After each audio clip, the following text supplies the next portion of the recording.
The summertime is a favorite amongst most people. The word itself, summer, conjures images of sun-filled days and warm evenings drenched with laughter and overall good times. The activities you would do in summer are also something that people literally wait year-round for. Swimming, vacations, boating, hikes out in the woods, and one of my favorites, fishing. Backyard barbecues with great food, refreshingly cool drinks, and incredible people are all a recipe for a good summertime day. Other people may like a more relaxed approach, tying up a hammock between a couple of trees and laying out under the shade with a good book, then slowly falling asleep for an unplanned nap while listening to all the nature around you. Well, that just sounds idyllic. But not everyone is out for a good time during the summer. During the summer months at dispatch, call volume goes up, sometimes by more than double from the rest of the year. Those people who decided to stay in during the winter instead of going out and hitting the bars for a good summer night out, some of those folks tie one on a little too hard and it gets the best of them, and they decide that a simple disagreement with someone else at the bar is going to get bloody. And the summertime violence is not limited to just bars. It can happen in the oddest of places. Places you might have been 1,000 times as a kid or an adult and never had a problem.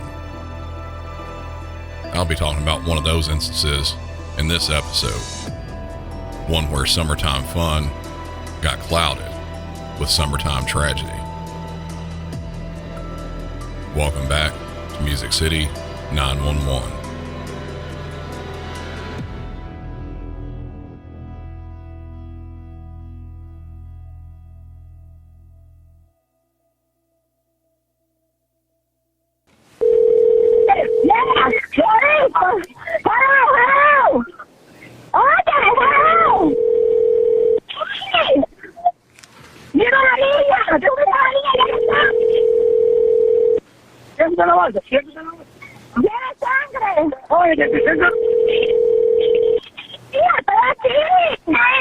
County 911, what's the address of your emergency?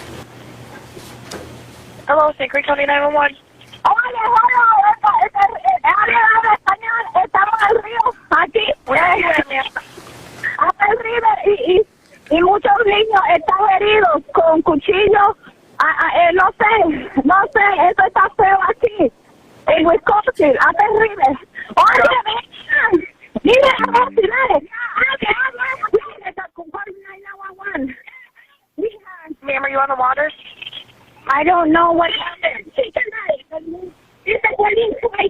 needs to talk to me. Yeah, but calm down. Somebody's got to talk to me. We're at River's Edge. Was somebody stabbed? Is that what you're calling about? I don't know what happened. Somebody pulled a knife. Okay. We're on the river. Do you know where the man with the knife is? And I had a fucking knife. And we are here, and somebody attacked one of our friends. Do you know where the man with the knife is? Took my knife. Okay. Everybody calm down. We're fine. Can somebody tell me where the man with the knife is, please? Okay, so we're on River's Edge, on the river.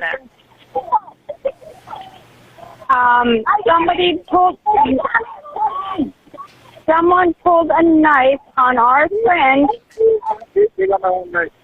So our friend has a knife because we used it for the rope. Someone take I don't even know. I have no idea what happened. Okay, do you know where the person with the knife went? The person that stabbed the other individual, do you know where they went? Oh my God, I have no idea what's going on. Okay, we have people help. Started your way, okay? Thank you. Okay. During this episode, there's going to be a ton of audio from various sources. The first audio being the 911 call we just heard. That call came into the St. Croix County, Wisconsin 911 dispatch center back in July of 2022. The call was short, and there was not a lot of info in it.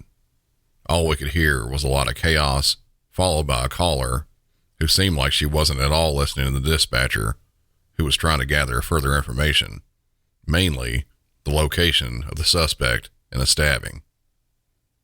Multiple other calls were received for this same incident there on the Apple River, and those calls were being triaged as best as dispatch could, trying to stay on the line with callers who had good info and disconnected with ones who didn't, like this one.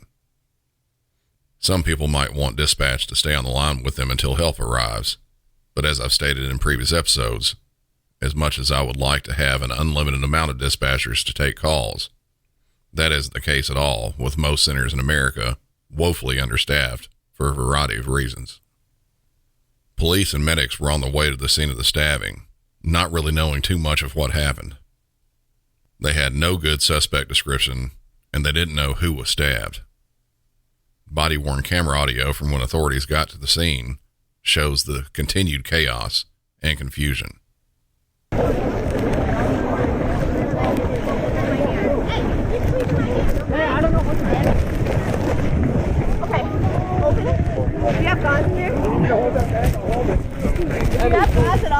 Yeah. Okay. Have him hold it. He'll hold it. AJ, you hold my hand. Squeeze my hand, man. Squeeze my hand. You're doing so good, AJ. You're doing so good. So good. Squeeze my hand right now. Squeeze it. Squeeze it. Right now. Right now. So good. So good. So good. So good. Okay. We're right here. You're right here. We're right here with you, okay? We're right here with you. You hear me? 29 to 19. I know, AJ. I know, AJ. We're right here. All right. Go right for 19. We're here for you. We're here for you. Do you want me to go upriver and start coming down, or I'm at the bridge right now? You squeeze my hand. Good job. You want to start looking for the suspect. I'll work on a description. I heard one person say scuba gear. You're doing so good, AJ. AJ Martin, huh? What a good name, right? 45 through dispatch. We're doing CPR. Hold on to me. 45 through CPR. Did you guys see what happened? Who did it? 45 through dispatch. I know you're busy with. Do you know who it is? No, it's just some rando on the river. He looked 5'9", 5'10", Russian-looking guy. He went somewhere up there. What was he wearing? Hey, you see him? Hey! I think they just went after him. I think he's up there. You get out of there. Get out! Get out!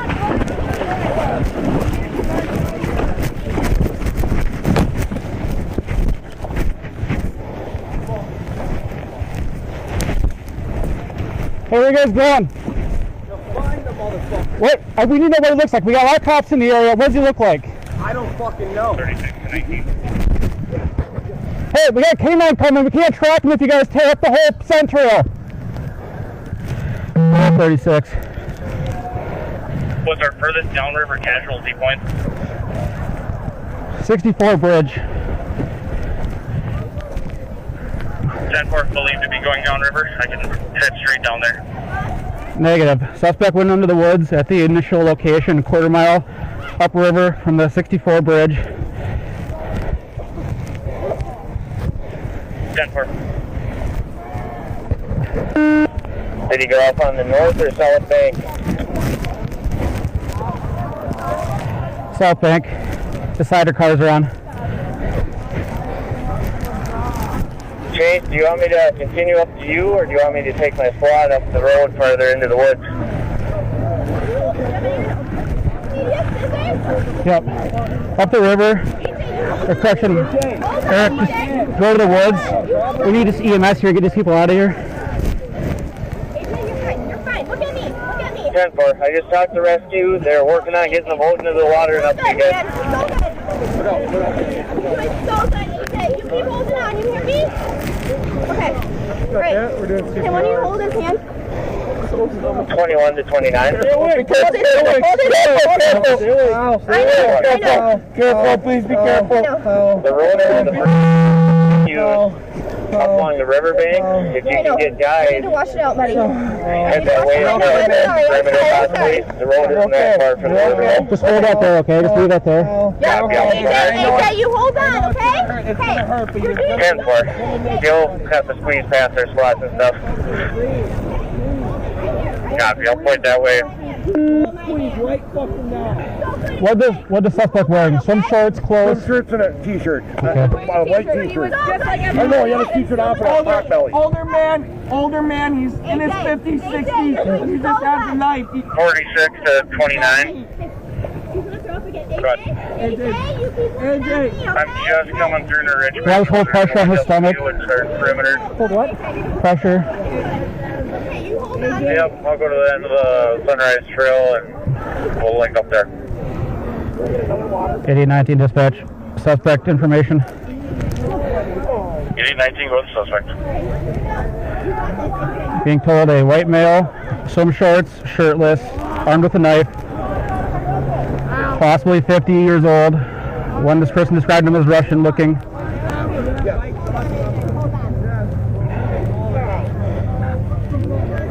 Do we have a color on those swim shorts? Negative. Can't get that yet. Also, 2 of the friends of the person ran off into the woods are looking for the suspects. We have some other people contaminating the area.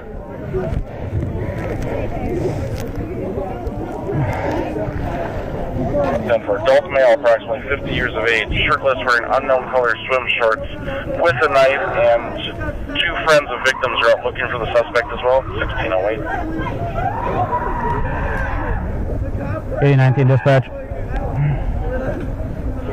8819. Disregard. Where did the suspect go into the woods at? I didn't see that. I had This way. We have a canine coming. get stabbed. Yeah, I'm sorry. I know. I saw him before the fight started, I have a rag. I don't know how much it's going to help, and then he but if punched it's one going of to the help girls in the anybody, face. Okay. if you want to apply with another rag.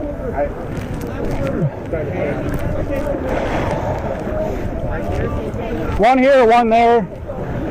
8844 to 8829. They don't know. No one knows. They said this region. They don't know exactly where. I have these 2 trauma bandages. I got a tourniquet and some quick clot Z-fold. His guts are hanging out. The other one, I haven't been over to that one yet. Let's throw that on his Here. head. 8844 to 8829. I don't know if that was fraud. We're just getting out of the 6. Where do you need us? I think 29 up the road here farther. Try to set up perimeter. At the end of Sunrise Trail here, it's pretty thick. I'm not going to be able to see much down here. I would say go to the highway and start looking on that way. Hold on, we're up there somewhere. 10-4, we'll be rough the highway. Take it off. I think so. 26 dispatch, 10-3, know cover stuff. My hand, AJ. Here we go. You're going to be so 26 fucking good, man. Hold on to me, okay?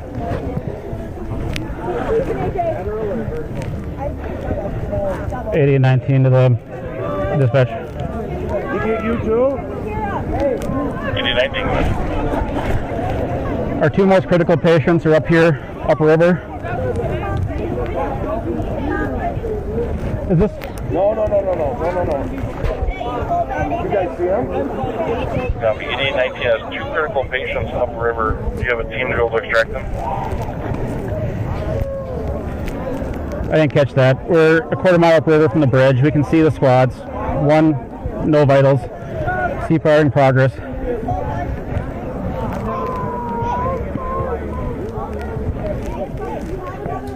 10-40-19. I believe I have EMS in the area.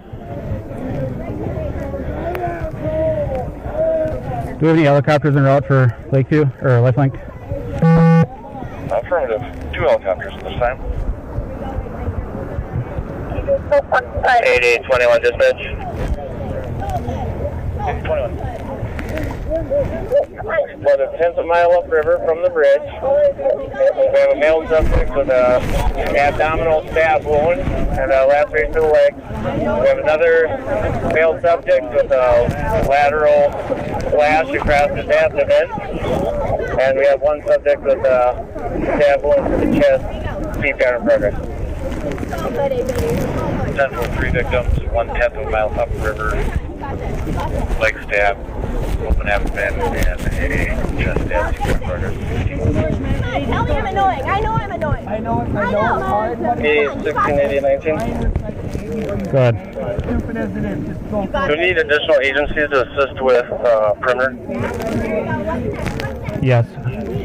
And I don't know, State Patrol's helicopter was in the area from Minnesota. I don't know if that's something we can utilize. After walking through knee-deep water for about 1/10 of a mile, police reached the victims and witnesses. Medical aid was being rendered as best as possible to those that were stabbed while EMS was still on the way. One person had no vital signs, with a chest wound, another with a slash wound across his abdomen, with his intestines hanging outside of his skin. The suspect was also being looked for, but with little information on what he looked like.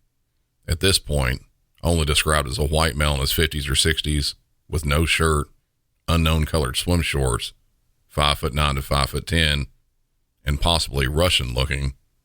They really didn't have too much to go on.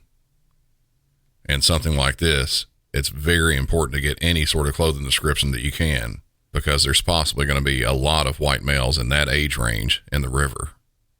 But it turned out that that was all was needed. Just up the river from where the stabbing occurred, police found a man that fits the description completely, even sort of closely down to the Russian bit, though it wasn't Russia, it was Romania. Police detained and later arrested 54-year-old Nikolai Mew for the stabbings.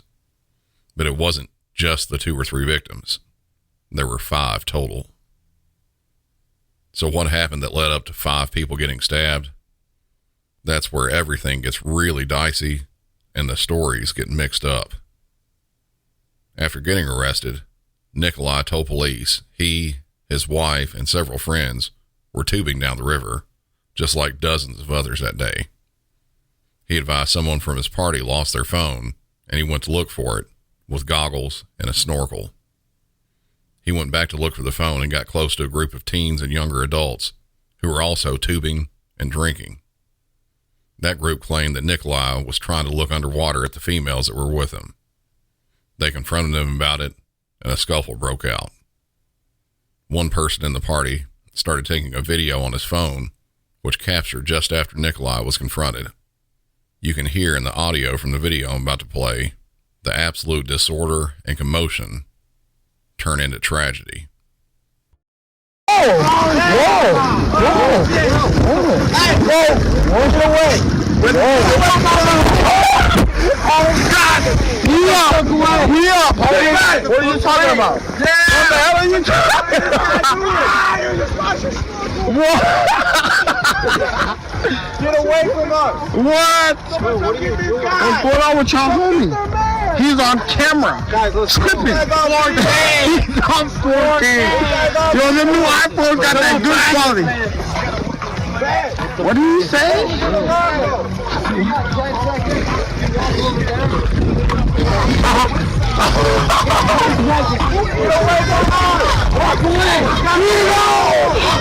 Yeah, what the hell? Who is this? Yes. For the culture! Who is that? For the culture! Who is that? Who the hell is this? He said he was looking for a little girl! He said he was looking for a little girl! You're looking for a little girl? Yeah! That's exactly what he said! Weirded us out! I even have that part on camera, did I? Some young ass kid! What the hell is this guy's problem, bro? We're trying to have fun. He's gonna claim you! He's gonna claim you! We don't want this motherfucker! Let it on camera! Let it on camera! He on camera! Oh God! Oh God! He on camera! Oh God! He on camera!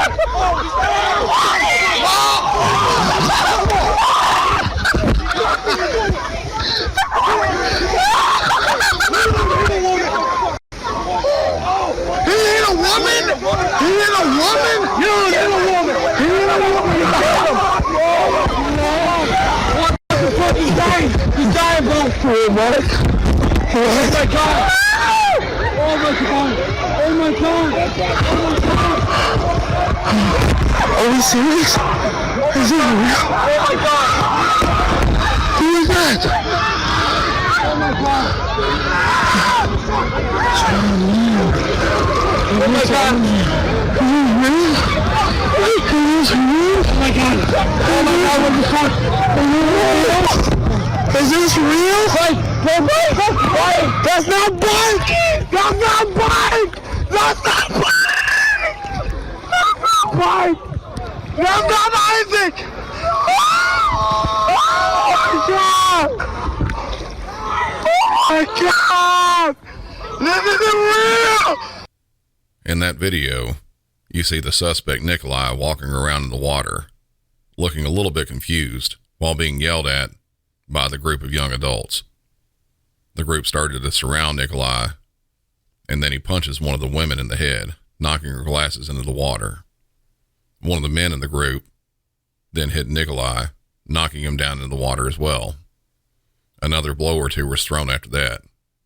Nikolai then got up out of the water and was approached by another person when he pulled out a knife and casually stabbed him. Others went over, and every time they did, he would stab another person, which ended up being 5 in total, with 17-year-old Isaac Schumann being unable to survive his wounds. In court and during initial questioning, Nikolai claimed self-defense, saying he had a previous heart condition that he believed could be set off again with something like an altercation like this one happening. Nikolai's defense attorney said on record, "A group of drunk teenagers saw an opportunity to torment a man who was by himself. They did this for no legitimate purpose. The group of tubers believed he was being perverted, looking at the women in the group, and they asked him to leave several times before the fight broke out. It was a case of one story versus another, and was going to take a jury to determine which one was true."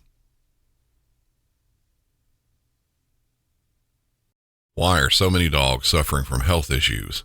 Actress Katherine Heigl, who's helped save over 16,000 dogs through her foundation, says she's seeing more issues with dogs' joints, odors, and health than ever before. And after doing a ton of research, she feels there's one place we can look to support any dog's health: their food. So she decided to create something she could actually feel good about feeding her dogs. It's called Superfood Complete. Superfood Complete is made with over 30 of the healthiest ingredients on the planet, including several superfoods vital to your dog's health. Badlands Food Ranch also sponsors the Jason DeBus Heigl Foundation, which has helped rescue thousands of dogs and place them in loving homes. Dogs across America are trying this food and experiencing amazing health benefits. Go to badlandsfood.com/MC901 and order right now to get up to 50% off your regular priced order with a 90-day money-back guarantee. If you want your dog to experience all these incredible things, go to badlandsfood.com/MC901 today. In Nikolai's trial, Prosecution makes a very detailed description of the actions there on the video, as well as the injuries to the victims. And you see everybody react, and you hear it. You hear the change in the tone, and this is when witnesses say Nikolai punched Madison in the face. You hear Madison testify, and Nikolai punched her in the face. Madison's sunglasses are no longer on her head. You hear her testify that they got knocked off when he hit her. After Nikolai punches Madison, Dante, her friend, punches Nikolai. You can see that in the right frame. Again, Madison's sunglasses no longer there. Nikolai goes down in the water. You can see in the right photo, he gets slapped. It's shallow water, his butt's in the water essentially. That's AJ in those photos, pushing on Nikolai's back. You'll see that the push doesn't really do anything. Nikolai gets right up with the knife in his right hand, lunges at AJ as AJ's going to push him again. As AJ is pushing Nikolai, Nikolai stabs into his lower abdomen with the blade up and slices up his stomach. You can see in that right photo, he just missed his throat, chin. In the middle photo, you can see AJ's stomach opened up on the bottom, right above the swim trunks. Nikolai goes down, lands in his butt in the water again. You won't see anyone in the video pounce on him at this point or approach him, try to hit him when he's down in the water. You see him try to grab at Tony. That's Tony. You'll hear that's Tony in the jean shorts. Tony walks by him. Tony has his back to Nikolai, and you'll hear Tony yelling in the video, "Get back, get back." You hear testimony from Tony that he thought he was breaking up a fist fight. So he's yelling at somebody off screen to get back. He has his back to Nikolai. Nikolai gets up, still with the knife in his hand. That person in the top left of the left photo is Riley.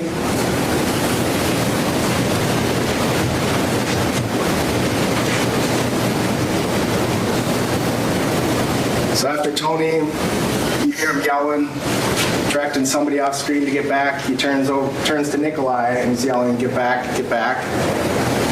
And you see him pointing in the video and yelling. And you see Nikolai's hand going back with the knife in it. He makes a stabbing motion off screen. Tony's yelling at him, "Get back." And then you see Riley's just been stabbed.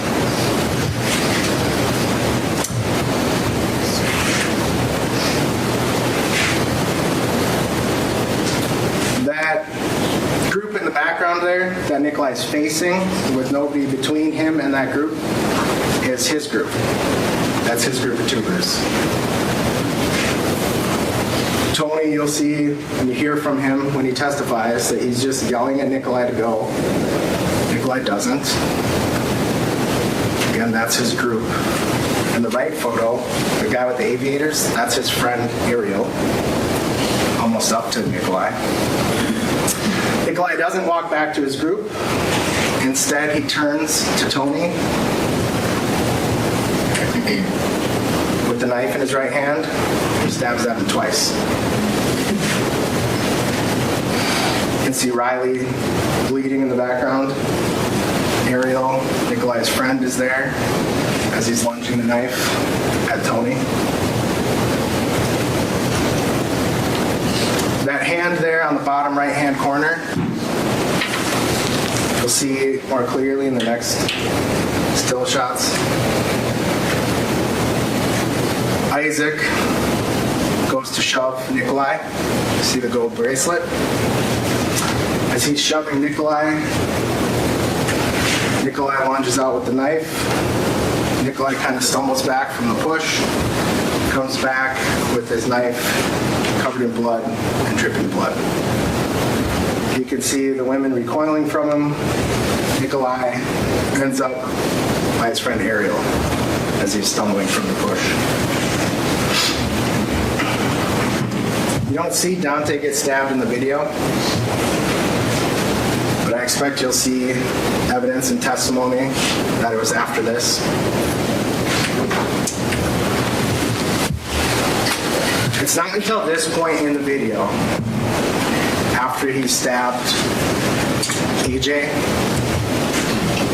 Riley, Tony, and Isaac, that you hear people start react and realize what's going on in the video. You hear that they all suddenly saw AJ, and you'll see in a second what they saw. But up until that point, people didn't realize that Nikolai was stabbing people.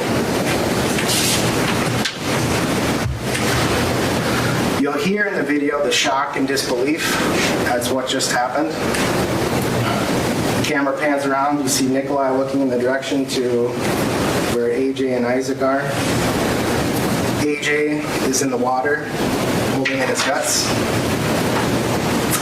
Isaac's friends scatter and run. Juan, who's filming, runs back. Nikolai walks away. You can see at this point, if you recall the photo of Dante, he's got dark chunks on the bottom, light on top. He's got his hands on his torso and he's looking down.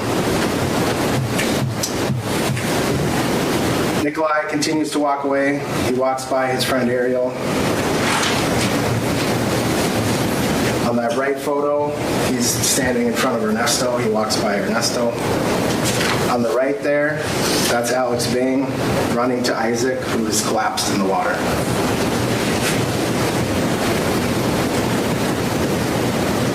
You see AJ struggling. That's Nikolai by Ernesto. Nikolai continues walking. The camera pans away. When it pans back, Nikolai's off in the distance. Pans down a little bit. And that's what the middle photo is showing. And then you see in the left photo, you see he's approaching the right shore. Camera pans down, pans back up. He's walking away from the right shore. Isaac's group and the Carlson's group start helping each other, try to get to shore, get the victims to shore. Isaac and AJ, who are collapsed. Nikolai starts walking back from the right over across to where his group is at the sandbar. Camera pans around the water. The water's running red. It's Isaac's hat floating by. Nikolai is almost back to his group. You can see people trying to help AJ and Isaac. You see a couple people from the Carlson's group start to call 911.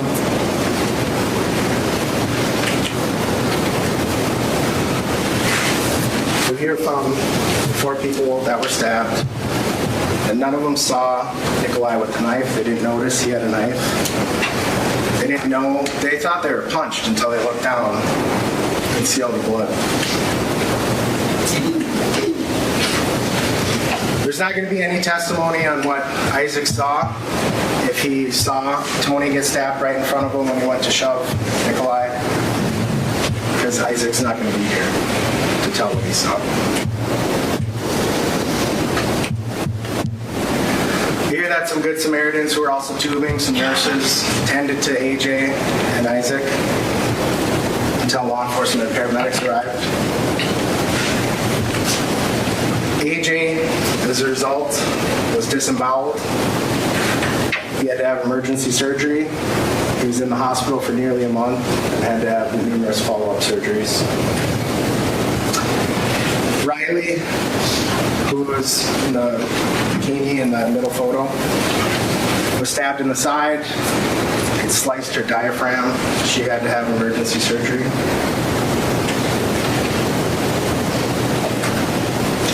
Tony was stabbed twice. One, he'll describe how he kind of blocked it. He thought it was a punch coming in, so it just kind of scratched him, but the other one went into his torso. Isaac was stabbed in the chest and the torso, cut clean through 2 ribs, and sliced his heart. Died almost immediately. He was 17 years old. That clip was during Nikolai's trial. During that clip, screenshots of various stages of the video were being shown, with the prosecuting attorney detailing step by step what happened. The injuries described were both graphic and brutal. The trial has been going on for the past several days, and just today, as I was editing this episode, in a courtroom full of teary-eyed friends and family members of the victims, the jury reached a verdict. The verdicts read as follows. As to count 1 of the information, Isaac Schumann, the jury finds Nikolai Mew guilty of first-degree reckless homicide as submitted. Question, did Mr. Mew commit the crime while using a dangerous weapon? Answer, yes. As to count 2 of the information, Alexander Martin, the jury finds Nikolai Mew guilty of first-degree recklessly endangering safety as submitted. Did Mr. Mew commit the crime while using a dangerous weapon? Answer, yes. As to count 3 of the information, Dante Carlson, the jury finds Nikolai Mew guilty of first-degree recklessly endangering safety as submitted. Did Mr. Mew commit the crime while using a dangerous weapon? Answer, yes. As to count 4 of the information, Anthony Carlson, the jury finds Nikolai Mew guilty of first-degree recklessly endangering safety as submitted. Did Mr. Mew commit the crime while using a dangerous weapon? Answer, yes. As to count 5 of the information, Riley Madison, the jury finds Nikolai Mew guilty of first-degree recklessly endangering safety as submitted. Did Mr. Mew commit the crime while using a dangerous weapon? Answer, yes. As to count 6 of the information, Madison Cohen, the jury finds Nikolai Mew guilty of battery as charged. Did Mr. Mew commit the crime while using a dangerous weapon? Answer, yes. Originally, Nikolai was up for first-degree intentional homicide and second-degree intentional homicide. Those charges were dropped down to first-degree reckless homicide. Sentencing will be set up at a later date. So the question I pose to you, who do you believe? Do you believe Nikolai was taunted and assaulted just enough to be justified in a self-defense type scenario? Or do you believe that his own claim of self-defense went way too far when he could have possibly just walked away? I think we should have a good chat about this in the Music City 911 podcast discussion group over on Facebook. While watching the comments as the verdict was being read, the opinions were widely varied, as I'm sure yours will probably be as well. If you'd like to jump in on that, look up that group on Facebook with links for that and all other social media in the episode description. Also in the episode description will be links to the pertinent videos played in this episode. They're very much worth watching to get a better idea of what happened. That's going to be it for this one. Hope you all tune back in for the next one. Of course, after leaving a 5-star rating and review on whatever podcast app you're listening on. For Music City 911, I'm Brandon, and y'all have a good one.